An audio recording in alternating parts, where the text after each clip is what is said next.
Hello, everyone who's able to join us. Welcome to our live webinar. We appreciate you all joining us. My name is Alonzo Brumfield of Chosen Few Expats on YouTube and Panama Relocation and Expat Experience on Facebook. I'm going to kick it over to Mike and he can introduce himself.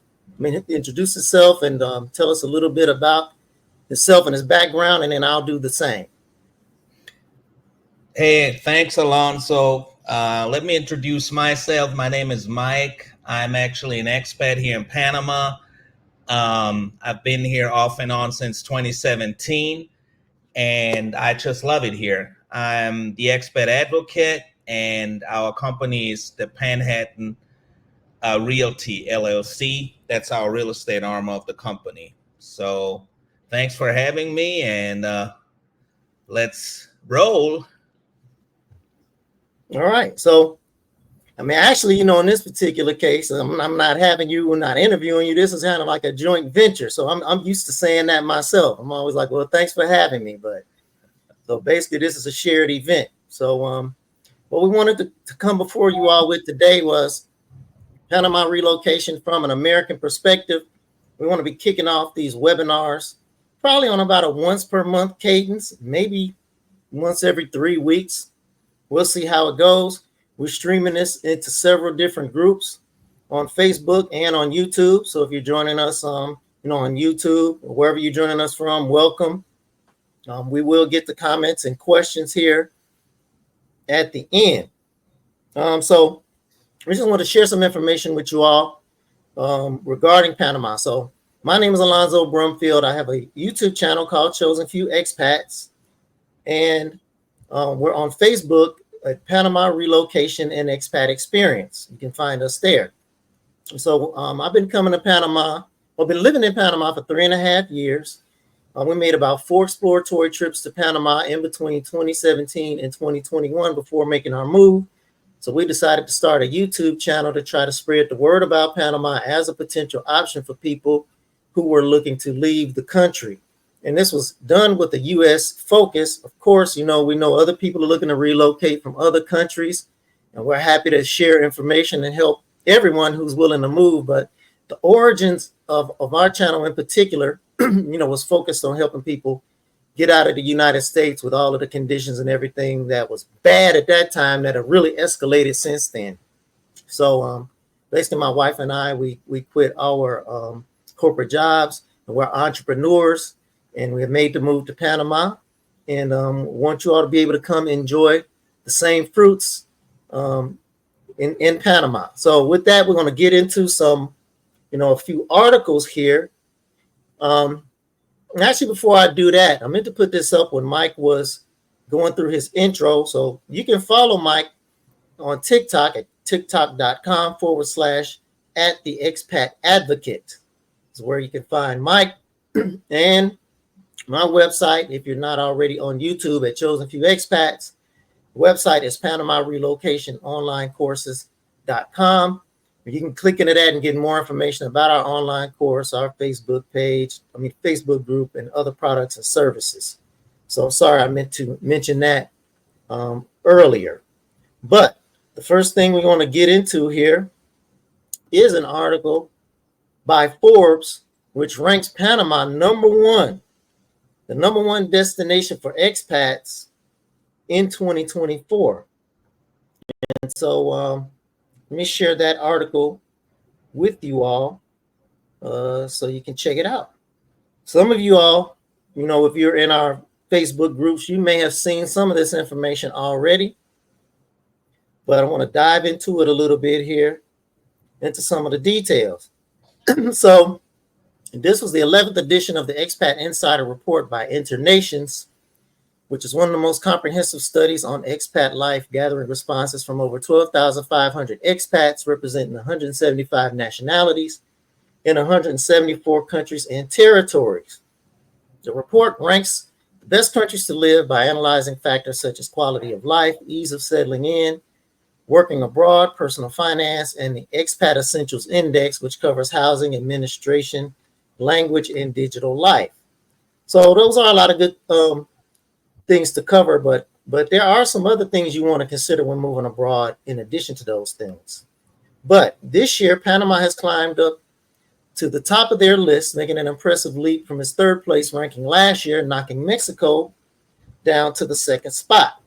Compare these results to 2023 and 2022 when Mexico was ranked number one. And Mexico is definitely a great expat destination as well, but I know I'm biased, but I just feel like Panama is like the best option overall. So the other thing they said in this article, before I kick it over to Mike, is expats have named Panama the best place to live in 2024, according to Expat Insider Report. A remarkable 82% of expats in Panama report being happy with their life. They're well above the global average of 68%. So, I mean, that's huge. So they talk to these people about, quality of life, cost of living, leisure options, healthcare, and all of those types of things. So Panama scored at the top of the list in 2024. And so, what are your thoughts on that, Mike? Well, I'm thinking, especially from a North American perspective, the reason why Panama is so popular is because it has the US dollar, which makes a big difference, especially when compared to Mexico, where you have the peso. So at the end of the day, the adjustment that you have to make and really understanding a different currency makes it a little bit harder versus down here. It's a dollar is a dollar is a dollar, like I always like to say, because at the end of the day, it's much easier to kind of get an understanding of what things really cost versus having to factor in the currency exchange rate, which you would have to do in Mexico. That was one of the things. Matter of fact, I'm glad you brought that up, especially with Mexico. We did a video on the Expat Advocate on TikTok. That's where you're going to find us, the Expat Advocate on TikTok, where we did a price comparison on Mexico and Panama. The thing with that is, even though Mexico, turned out to be slightly cheaper and more affordable, most of the people and the responses that I've gotten after we conducted the survey was that a lot of people are really concerned about the crime that you're going to find in Mexico, and it's rampant, and Panama just doesn't have that. It feels so much safer. I mean, I moved here from Florida. I lived in most major metros in Florida: Tampa, Miami, West Palm, Fort Lauderdale. And so I have a good comparison, a good feel of how safe Panama is compared to a lot of the major cities in Florida and also in the US. So those are typically the things that really, really speak for Panama. And then overall, I believe the quality of life is another one. What I mean by that is a lot of the amenities that you're going to find in North America and Canada and the US, you're going to find here too. So that's kind of like my 5 cents on that topic when it comes to cost of living, and also on how quickly you're going to transition into the lifestyle down here in Panama. And the second thing, I just touched on that a little bit, we kind of segue into that real quick, is the crime, as Alonzo has already mentioned.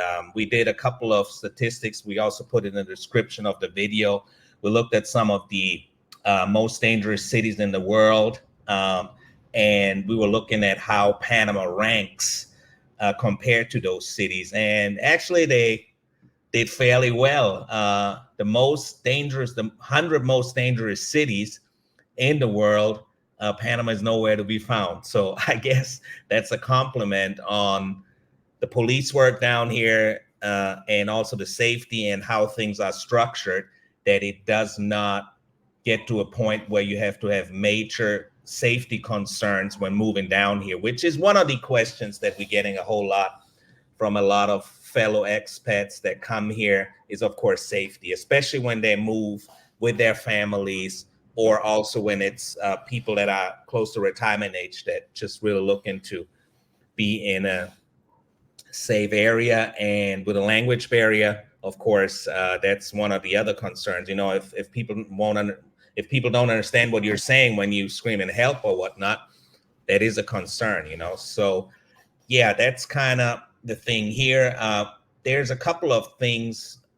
Actually, there's a theory that I came up with, which I think plays a role why the crime is relatively low. I mean, there's income inequality, of course, in Panama, as well as you have in a lot of these other countries here. I think there's South Africa is really high on the list here.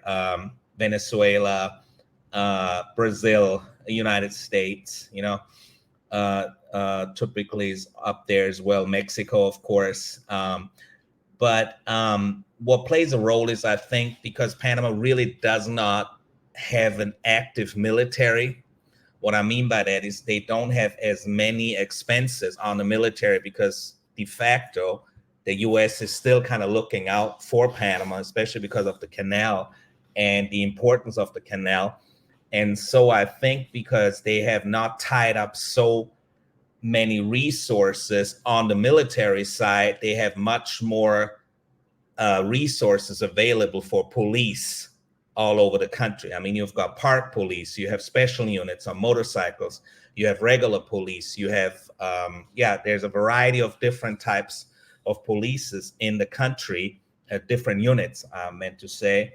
And that, I think, plays a role too, which gives an overall feeling of safety when you walk around. Of course, you got a couple of neighborhoods, especially in Panama City, that might not be, the safest. But at the end of the day, that's a given. That's in every country, in every country, in every region around the world, where you're gonna have some of these places, that are not as safe. I mean, but overall, like I said, from my experience and from a lot of fellow other expats that came down here, this was one of the major factors for them to make a decision. Are we going to live here?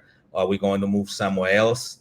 And that was one of the major factors why people decided to pick Panama over other competitors. I just wanted to respond also real quick to what you have mentioned earlier about the different countries. If you could just jump back to that real quick. Can you pull up that chart again, the top 10 countries in the world where people move to? Let me see, or I can pull it up myself. Okay, I have it right here. It's there. Right, exactly. That's the one here. Thanks, Alonzo.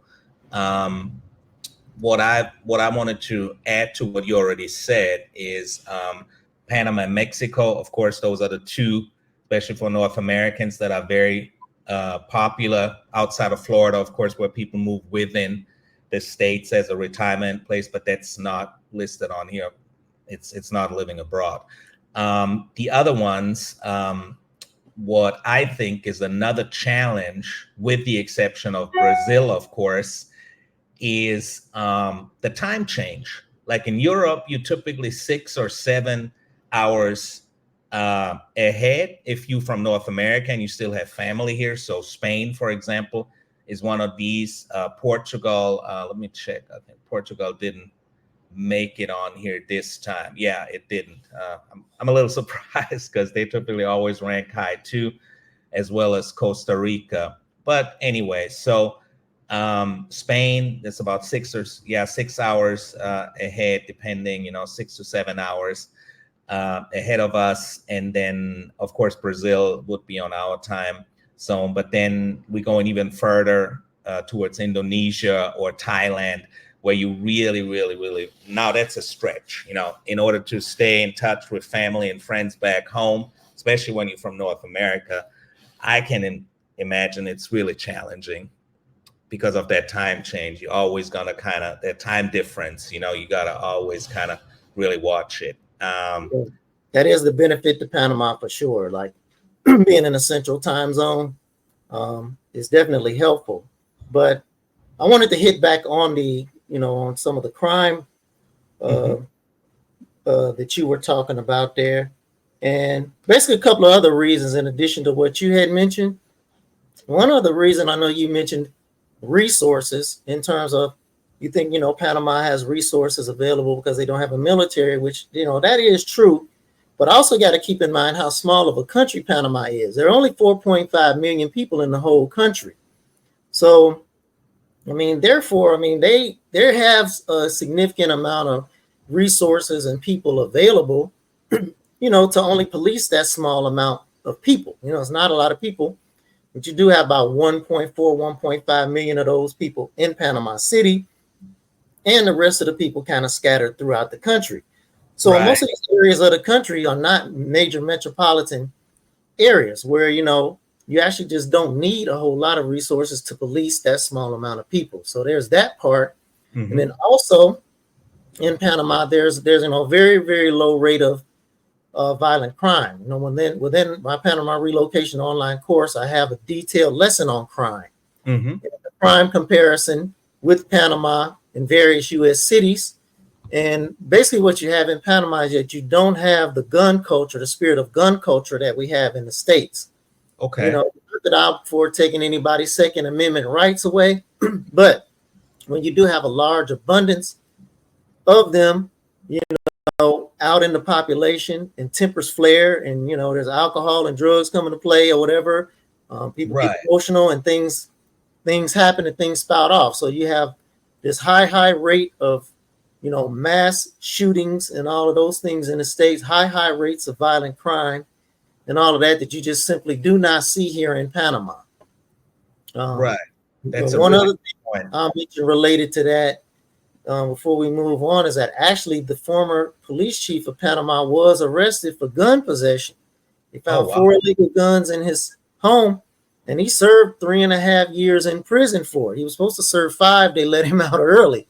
Okay. But I didn't know that. That's how serious they are. Yeah, this was a guy that was the national police chief under Martinelli. So what happened is that they were actually investigating Martinelli. Okay. So of course, they were looking at anybody that was close to him as well. So they raided this guy's house, but they didn't raid his house looking for anything on him. They raided it looking for information on Martinelli. But they just so happened to find information about him, and so they ended up prosecuting him.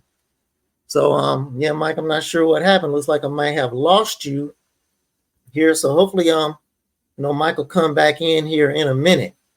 But anyway, folks, this is the list of the most dangerous cities in the world according to Numbeo. You do see a lot of South African cities very high on this list. We do have a lot of South African friends here. And I have to ask them if safety was one of their concerns or reasons for moving. I'm not sure. But you do see a lot more U.S. cities on the back half of this list. I think the first one that pops up is Memphis. I think at number 12 or number 10 or so. See Chicago at number 40, Philly on there, Atlanta. Quite a few of those cities. See some South American cities here, some Colombian cities, and some Ecuadorian cities, Quito, Guayaquil, places like that. But again, Panama, nowhere to be found. So I think you'll find it's very, very safe here, for those who haven't been yet. So I think I'm going to go on and move forward here until Mike jumps back in. So the next topic that we wanted to cover, so Panama's not on the list, forgot to click on that, is the economic growth in Panama. That's one thing that the list that we looked at here of the top places for expats to move to, the economy wasn't on the list of things they considered. Neither was crime. So that's why we wanted to cover something on crime. But when you look at the economy, Panama projects 5% economic growth. There he is. He's back. All right. I had some internet issues. I apologize. Okay. Yeah, it happens. So, I just basically kind of wrapped up the discussion about the crime. And Perfect. then basically I just went on to say, what you had pointed out is that Panama City is not on the list. So, that's a good thing that we don't see Panama on the list. And that in addition to crime, one of the other things that they did not cover in that list of best countries for expats to move to, they also did not cover the economy. They covered several factors. They covered housing, cost of living, some of these things, quality of life, but they did not specifically hit on the economy. So I was going to segue into the next discussion, because that's another thing that people need to consider when they move abroad that I feel that people often overlook is the economy. You need to understand, what is a country's economy based upon? What's the backbone of the economy? Because you don't want to move to a country and then, 3 weeks later, there's an economic collapse or something like that, So Right. you do want to understand that. And at least with Panama, we all know that the backbone is the Panama Canal, of its economy. But another former piece of that economy, significant piece, was the Cobre mine, which had accounted for 5% of Panama's gross domestic product, which is basically Right. your economy, your GDP. And so I'm not sure how many of you out there, with those in our Facebook groups, probably do know this. There were, a large number of protests here in Panama about the Cobre mine, that the people did not want the mine. They wanted it shut down. And so the mine was responsible, this said,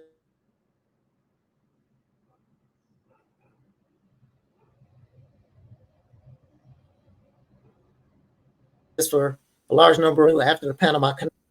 Okay. And I'm having trouble getting that to stay up there. Sorry about that. No problem.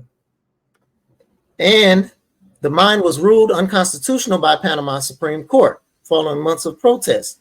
So the government ordered the mine to close, and First Quantum has since initiated international arbitration over the contract. First Quantum is the name of the company that ran the mine. So kind of where I'm going with this is that there was a lot of concern, in 2023 about Panama's economy going forward.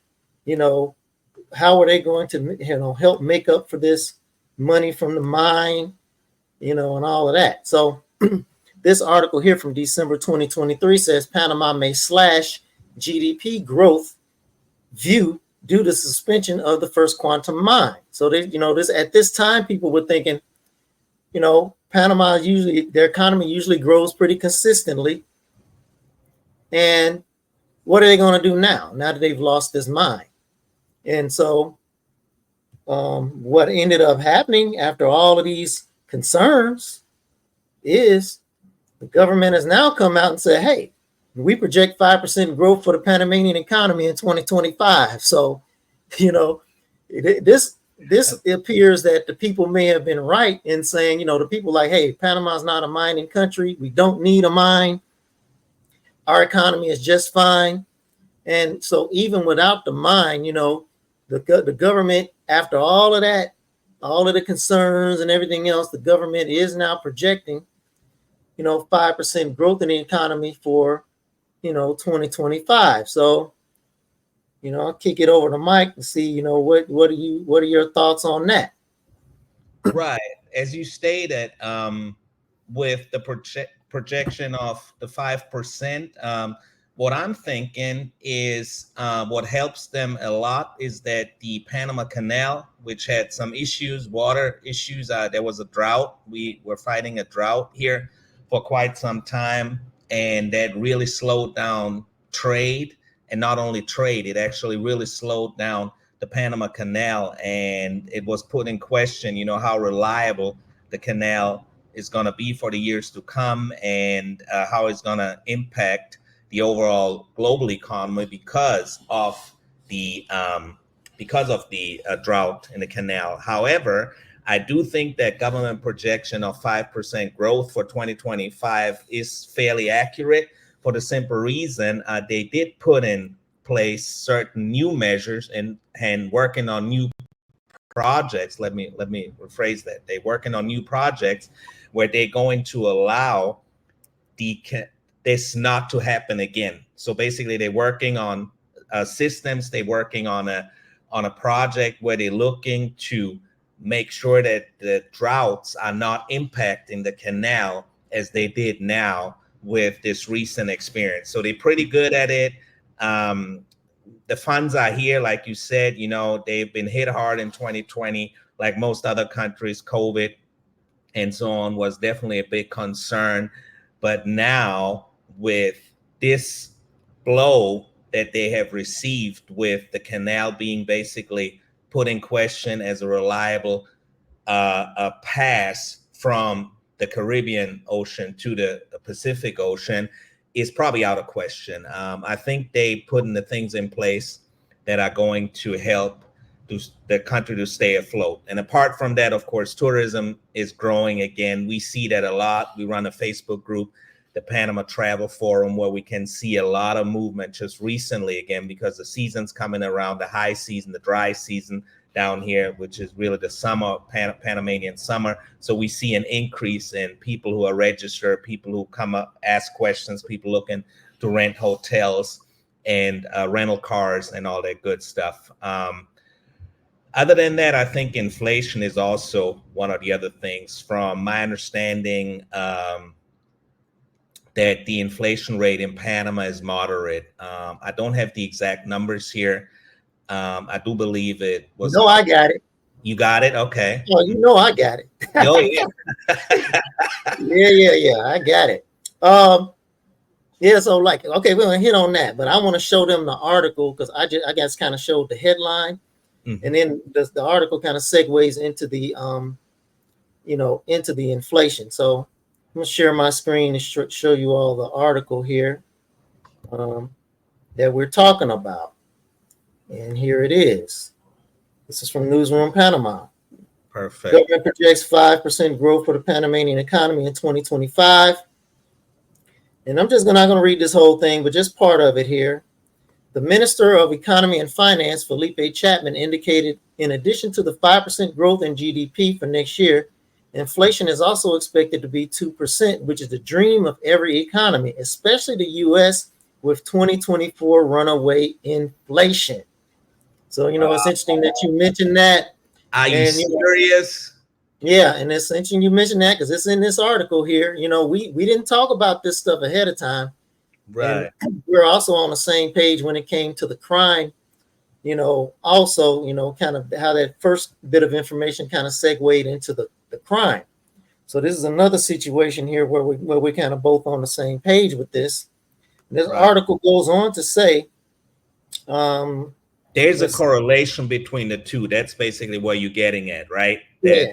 High inflation, food prices going through the roof, right. Car notes, I don't know, power, electricity, everything basically. Everything in the U.S. Yep. Right. So yeah, we're taking this thing, like I said, from an American perspective, and so that's a big part of the reason why people want to get out of there. Is the cost of living and the economy and just the uncertainty of it going forward. Just the outlook for it right now isn't good. And let me just read a couple more sentences here, and we can dive back into it. The food price let's see. was a question, Alonzo, that I just gotten here from one of the folks that are watching here on my messenger. They're asking about the food prices. Apparently are through the roof and back home in the U.S. as well. Well, here's the thing on that. That's my take. You have actually three different options here in Panama. Number one is you buy American. That's what I call it. You buy all the goods and products they have here, especially when you go to a grocery store. They have everything that we have as well. But it's going to cost you sometimes even more than in the U.S. Okay, that's number one. Number two, you get a lot of European products, especially from Italy, high quality products, and they are reasonably priced. I mean, surprisingly reasonably priced, especially when you look at the quality. Okay, I buy a lot of Italian items and it's top of the line quality, but it's still moderately priced. Why? Because Italy and Panama has a special agreement on many different levels, and therefore Italian goods that are coming in here are fairly affordable. I'm big on Italian cheese, and guys, I mean, I get deals here everywhere. Number three, you buy local. So that means you go to the regular Panamanian stores, you get fresh fruits, vegetables, little stands on the side of the road. That's another option. Plus, you always, guys, you have a Panamanian brand that's available, okay? And that available Panamanian brand typically is cheaper than the European or the American brand, okay? So just be a little flexible. If you really have to have that American brand, well, then so be it, but you're going to pay premium for it. But if you're looking for alternatives, they are out there. Go ahead. Yeah, Alonzo. thank you for that. Yeah, I'll just add a little bit to that. Is that y'all tell people the same thing, that you can do by trial and error. You can try to find a Panamanian brand. It is almost always going to be less expensive, and like Mike said, in certain cases, if you just got to have that brand, you're going to pay up for it. There are certain cases where there's not an equivalent. And the best example that I like to give is like A1, for example. So, we like A1. There is no Panamanian equivalent that I know of for A1. So you got to have that steak. We walk into Reba Smith, which is the grocery store here that has a lot of the imported American brands. I just know right off top, I'm going to be paying like, $7-8 for a bottle of A1. Oh, yeah. But it goes with that steak. I mean, it's unmatched. Yeah. Anything that's imported, if it's imported, the price is going to be high. Right. But I'm going to dive back into this article here real quick. I'm going to share my screen again, so we can wrap this up. Let's see. I think there was one other thing I wanted to read out of here that was dealing with the inflation or the estimated growth. Right. So this says, so Panama's government is estimating 5% economic growth. Mm-hmm. Moody's estimates that the Panamanian economy will grow by 4.5% in 2025, as does Barclays. The World Bank projects growth at 3.5%, and then you have several other groups here that they name, that throwing in their 2 cents. But basically, the moral of the story is that Panama's economy is still growing in spite of the issues with the canal, the drought, all that stuff, in spite of them closing the mine, and everybody was worried about, where's they going to get the money from to replace this? Now, one thing I will say about this article is that, it didn't really give any information in terms of how Panama actually, replaced those funds. Why are they projecting this growth? It actually says here, and I forgot to read it, is that, let's see. Despite the closure of the mine, when one door closes, another door opens, is what this article says. Right. But the article did not go into any details in terms of what doors were opening. So, I mean, my impression of this whole thing is just that this is just normal economic growth for Panama. I mean, I did the research and I'll put it up on the screen here, but the average growth is 5% between 2010 and 2023. Right. Well, but don't forget that outlier. Right. Hmm? But don't forget that outlier. Remember 2023, they were roaring. They were coming back roaring. I think was it 7.3% or something after COVID? I mean, it was nuts. The economy was rocking and rolling. I mean, like you said, 5%, that's still kind of high compared to a lot of other countries, especially North America. We hovering around like 2%, might be even a little lower. 5% is a good number, but 7.3%, I was kind of like, I had to take a double take on that. Yeah. I'm like, for real? But yeah, big part of that. A lot of people, World Bank and others, were predicting, Panama to come back big, after COVID. And the main reason for that is Panama's economy does not depend on tourism, like Costa Rica and some of these other countries. They were smacked by COVID because they got shut down, because of the tourist situation. Panama, they lost some money on tourism also, but their economy wasn't dependent upon it. So basically, when everything opened back up, it was just like, hey, return is a quicker return to normal, and with more growth, because the tourism didn't have anything to do with it. Their economy didn't get knocked down as much, because of that. So the other thing, last thing on the inflation. So they had to comment in the article there about the high U.S. inflation, and you mentioned it. I mentioned it to a lot of people also all the time. Is that Panama's inflation is typically, it lags the U.S. by 2.5 to 3 times typically. So in other words, the U.S. inflation is always going to be 2.5 to 3 times higher than in Panama. So the recent data here is that In August 2024, Panama's inflation was 0.34%, down from 0.79% in July, and where inflation was 0.9%. That's the lowest in almost a year. Oh, yeah. In May, it was 1.3%. Right. Conversely, in the U.S., in September, the inflation rate was 2.53%, which is lower than its long-term average of 3.28%. So, I mean, I guess what we're saying here is like, look at how ridiculously low the rate of inflation was in Panama. You take 0.79, you divide that into 2.53, you're over 3 times. So the rate of inflation in the U.S. as of September is like 3 times that of Panama. So basically, that's the other benefit of living in Panama is, and Mike mentioned it earlier with the currency by them being on the U.S. dollar. But you can literally get board a plane in the U.S. and the same dollars that you have in your pocket when you get on that plane, when you get off that plane, those dollars are worth more. It's automatic because of for this reason alone, that the inflation rate's higher in the U.S. That money's going to stretch farther for you. Well, it's almost like it's a built-in discount. I know it sounds kind of crazy because it's $1 for $1, but you could have not put it better. It is really a built-in discount. That's how I look at it. We talk a lot about, we talk a lot as well. I speak to a lot of Canadian folks down here too, and their dollar, is worth less than the American or the Panamanian Balboa.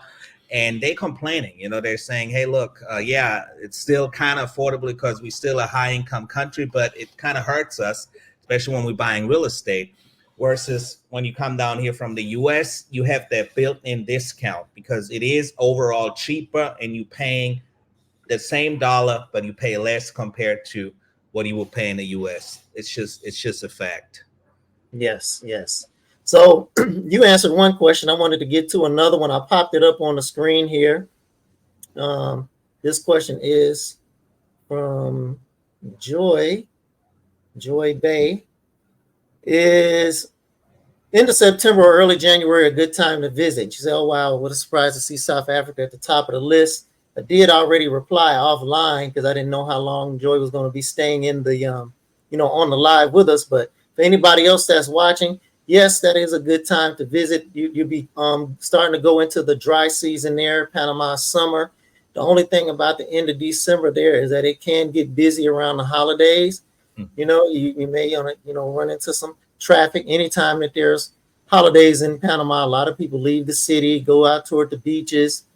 You're going to deal with businesses being closed more often, just like you would do back in the U.S. So, let me just elaborate on that real quick. Big shout out to all the South Africans who are watching. It's a huge community down here. So if you are really thinking about leaving South Africa for whatever reason, may be politically, may be motivated because of the crime or other things, issues that are plaguing the country, Panama is one of these countries which has a legal path for South Africans to immigrate to Panama. So if you're interested in those type of topics and want to learn more about how to move to Panama from South Africa, you can always hit us up, either on the Chosen Few Expats or also the Expat Advocate on TikTok. We have a bunch of videos there where we explain, how immigration works, how the different things function here, what you need to look for, where do you find affordable real estate when you come here first, what are the networks that you have that you can fall back on, especially in the beginning during your transition phase, and so on and so forth. So definitely check out these resources. And of course, also you'll find us on Facebook with the Panama Travel Forum is one that I'm hosting with my partner, Alex and Carolina. And then Alonzo, you also have a platform. You want to kind of elaborate on that a bit? Yeah, sure. Running. Yeah, sure. So our Facebook group is Panama Relocation and Expat Experience. And we're also Chosen Few Expats on YouTube. So that's where you can find us. And again, I just popped up Mike's TikTok on the screen. And then also our website is Panama Relocation Online Courses.com. If you click into that, it can you can go everywhere from there. From our website, you can click into our community on Kajabi, our private community. You can click into our Facebook group, our online course, and get information about our tours and get everything you need to get, and also our YouTube channel from there. Right. We almost for an hour, Alonzo. I think we should open the floor for questions for the last couple of minutes. What are you thinking? Yeah, so we had already started addressing the questions. I had been addressing some of them kind of in the background, but I will just pop up a couple of the comments and questions here, and then we'll see if there are any left after that. So we already looked at one question. One comment that I had popped up here earlier was from our man Jason, who's checking in all the way from Hawaii. So if you're still watching, Jason, you know what's up. Thanks for joining us. Matter of fact, put your city and state in the comments, guys. Let's do it. Appreciate you joining us here. And he said, it's a beautiful day. Looking forward to your move. We look forward to having you here. We look forward to having you here. Let us know when you plan on moving. You plan on moving like early next year, or you like a year away, or how far out are you in terms of making your move? And also, we had another question from Joy Bay, which was, let's see. She says, I always see retired married couples relocating. Is it also good for singles in their early 50s? And I did reply to this one kind of also while you were talking, Mike. But Joy, if you're still watching, yes, it's a definite yes. It's good for singles, in their 50s. There's some singles here. I would say a larger percentage of singles, I think, live in Panama City. You're going to find like more events there, more gatherings, in terms of being able to get together and connect with people. But yeah, it's good because you have, Facebook groups like the ones that Mike and I have. And then once you kind of hone in on what community you want to live in, those areas also have WhatsApp chat groups, to connect with one another. So yeah, it's definitely good for singles. Also, the dating scene, may provide some challenges, because, of the language barrier, especially if you're looking to maybe date a Panamanian, you may have the language barrier there. And you may not have a full pick of the litter because, yeah, there are a lot of married couples here, not just retired couples, but because we're not retired, but there are a lot of married couples in general. So, there's a lot of singles here, but I think it'll be good for you. Well, I would say the dating scene, as you pointed out already, if you don't really speak the language, there might be a couple of challenges, but nothing, that you wouldn't be able to overcome. I think the dating scene in Panama City is probably the best. That's the major city here. So you probably have the largest amount of picks there. You, of course, have Coronado, which is more of an expat resort town. And then you have other areas around David and Boquete where there's a lot of English-speaking folks as well. However, as Alonzo pointed out, a lot of them are married or couples that come down here. So I would say in terms of dating pool, yeah, definitely Panama City, thumbs up, is probably your best bet. Okay. Hey, Northwest Indiana. I'm from Gary. Where are you from? Northwest Indiana. Where are you from? So, that's interesting. Might be somebody I know. But thanks for joining us. Thanks for joining us anyway. Are you planning on moving to Panama? Or are you in your stage of kind of like investigating? You looking at different countries, or where are you at within your expat journey right now? Grew up in Gary. Look at that. Small GI style, baby. Look. Welcome. But yeah, you definitely need to find me on on Facebook. Send me an email. You can email me at chosenfewexpats@gmail.com. Any information and questions that you do have, especially since you being from my hometown. There's actually a handful of us down here from Gary, believe it or not. So trying to get us all together. Got a couple in the city and a few out here in our area in Coronado and Gorgona. But thanks for joining us. So you're just scouting out places. Well, Panama is a great option. I can tell you that. I know I'm biased, but I'm still waiting on somebody to show me a better overall option. It's not the cheapest. There are cheaper places, but as Mike said earlier, they are less safe. And some places are on the other side of the world. Vietnam, Thailand, they're cheaper, but they're on the other side of the world. So exactly. let's all that out. Panama is the spot. And so, Mike, I'll toss it back to you. I don't see any other questions here or comments in our, that's coming in on either from YouTube or our Facebook group. So I don't know if you got anything else, if you see anything else over there. If not, we're going to move forward with our last segment, get everybody out of here. Right. No, I don't have anything. So yeah, let's move forward. Okay, so the last thing here real quick is that we're going to put a segment in here. Now, when I send out my newsletter, I chose a few expats newsletter, I usually put a tip in here that's your expat edge. So we're going to add that to this webinar, like a Panama tip, your expat edge. And so if you do plan on moving to Panama, I know a lot of people use the public transportation system because it's great in the city. But if you do plan on purchasing a car, this tip for this webinar is to buy an SUV. I've always been a car person myself. I was never an SUV person, but if you are in Panama, the infrastructure is better than most developing countries, but it's still not as good as in the United States. So when you turn off of that main road, you may turn onto a good road, but then when you turn onto those roads, the third road, you may be going to hit a dirt road, a gravel road, things like this. And actually, this particular road isn't even bad. So, some of them, like, you're going to have a lot of bumps and things like that on. Some people come down here, they even get, this type of vehicle, to kind of deal with this type of stuff. Because otherwise, it's going to be frustrating for you if you hit a pothole. You're more likely like blow out a tire, have some damage done to your car. It's just going to slow you down a lot. You're going to have to creep over those things really, really, really slowly.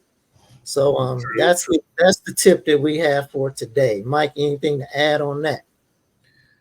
Really, honestly, my tip of the day is find a community. Reach out, either to Alonzo or myself, or my folks in the group, Alex or Carolina, and we'll go from there. We're happy to help. We have the platforms here that we have built over the years, and reach out to us. The best way to get me really is on the Expat Advocate on TikTok, or you find us on Facebook, the Panama Travel Group, the Panama Travel Group. Those are really the two platforms where you're going to find me most of the time.